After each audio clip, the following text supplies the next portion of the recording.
বার্তা দিয়েছিল প্রেস ক্লাবের সামনে থেকে তারা মার্চ টু যমুনা ঘোষণা করে এবং তারা যে যেখান থেকে পেরেছে সবাই।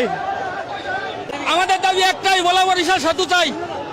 পাড়ি দিয়ে কিন্তু তারা এসেছেন এবং হচ্ছে যে পদ্মা সেতু পাড়ি দিয়ে তারা আমাদের সরাসরি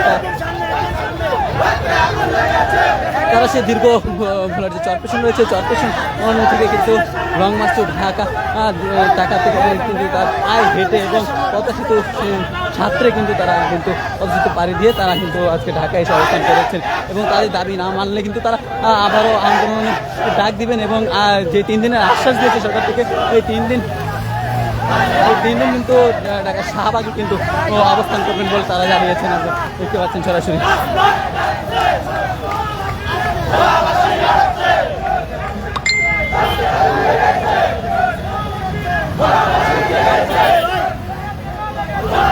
ঢাকাস্থ ভোলার যে সাধারণ মানুষরা রয়েছে সেই সবাই কিন্তু আজকে এদিকে কিন্তু অবস্থান করেছেন এবং সবাই কিন্তু এক ডাকে কিন্তু ভোলা বরিশাল সেতুর দাবি আদায়ের লক্ষ্যে কিন্তু তারা কিন্তু সবাই কিন্তু আজকে চলে আসছে। এখন কিন্তু তারা অগ্রসর হচ্ছেন শাহবাগের দিকে। শাহবাগ অভিমুখী হয়ে কিন্তু তারা শাহবাগে অবস্থান করবেন।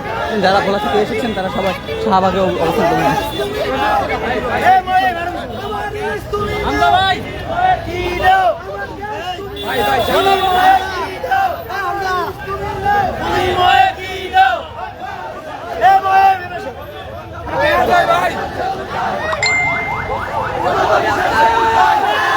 দেখছেন ঢাকা দীর্ঘ পথ পাড়ি দিয়ে তারা কিন্তু আজকে এই ঢাকায় এসেছেন। তারা কিন্তু আজকে কিন্তু সামনে রয়েছেন। আপনারা দেখছেন ভোলার যে সূর্য সন্তান রয়েছেন যারা এই পদ্মা সেতু পাড়ি দিয়ে কিন্তু ঢাকায় এসে আজকে আন্দোলন করছেন তারা কিন্তু আপনারা দেখতে পাচ্ছেন।